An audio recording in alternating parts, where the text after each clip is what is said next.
Welcome to Storyberries Radio. You can read along with any of our stories, all for free at our website storyberries.com.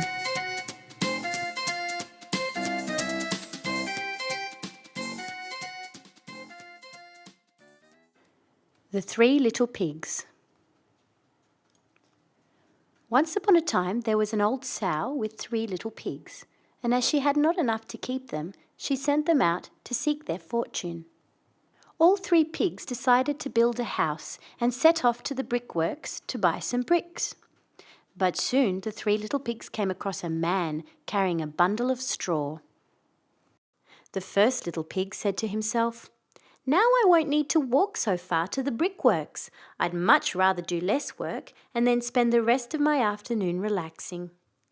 So the first little pig said to the man carrying straw, "Please, man, give me that straw to build me a house." The man did, and the little pig quickly built a house with it right where he stood, and then settled down and prepared to have a sleep for the rest of the afternoon. Presently came along a wolf and knocked at the door and said, little pig, let me come in."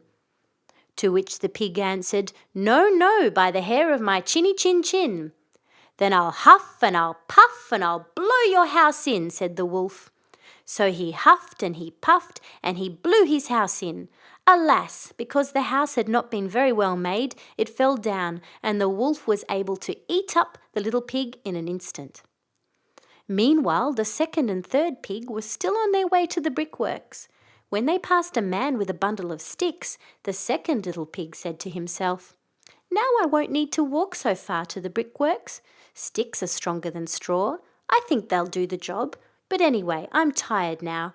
I'd much rather do less work and then spend the rest of my afternoon relaxing."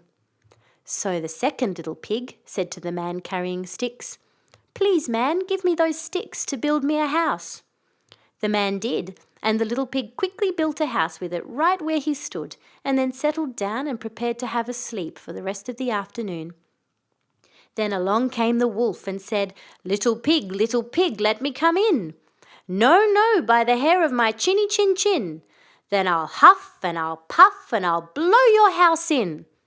So he huffed and he puffed and he puffed and he huffed, and at last he blew the house down and ate up the second little pig. Finally, the third little pig reached the brickworks, where he met a man with a load of bricks. He said, "Please, man, give me those bricks to build a house with." The man kindly gave him the bricks, and he built his house with them a little way over, carefully, and taking the time to do it well. So the wolf came, as he did to the other little pigs, and said, little pig, let me come in." "No, no, by the hair of my chinny chin chin." "Then I'll huff and I'll puff and I'll blow your house in."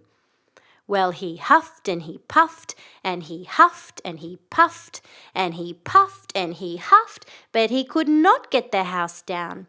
When he found that he could not, with all his huffing and puffing, blow the house down, he said, "Little pig, I know where there is a nice field of turnips." "Where?" said the little pig.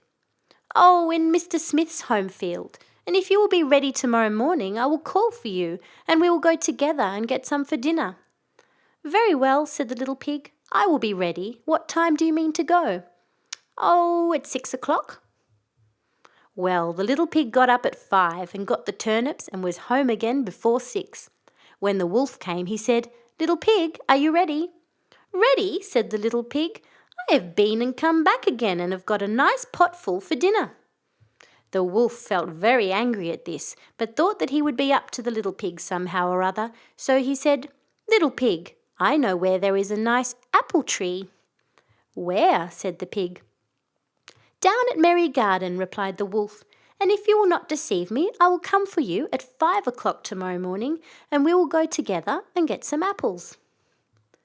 Well, the little pig woke up at 4 the next morning and bustled up and went off for the apples, hoping to get back before the wolf came. But he had farther to go and had to climb the tree, so that just as he was coming down from it, he saw the wolf coming, which, as you may suppose, frightened him very much. When the wolf came up, he said, "Little pig, what? Are you here before me? Are they nice apples?" "Yes, very," said the little pig. "I will throw you one down." and he threw it so far that while the wolf was gone to pick it up, the little pig jumped down and ran home. The next day the wolf came again and said to the little pig, "Little pig, there is a fair in the town this afternoon. Will you go?" "Oh yes," said the pig, "I will go. At what time will you be ready?" "At 3," said the wolf. So the little pig went off before the time, as usual, and got to the fair and bought a butter churn, and was on his way home with it when he saw the wolf coming. Then he could not tell what to do, so he got into the churn to hide, and in doing so turned it round, and it began to roll, and it rolled down the hill with the pig inside it, which frightened the wolf so much that he ran home without going to the fair.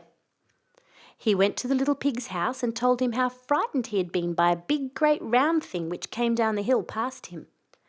Then the little pig said, "Ha! I frightened you, did I? I had been to the fair and bought a butter churn, and when I saw you, I got into it and rolled down the hill."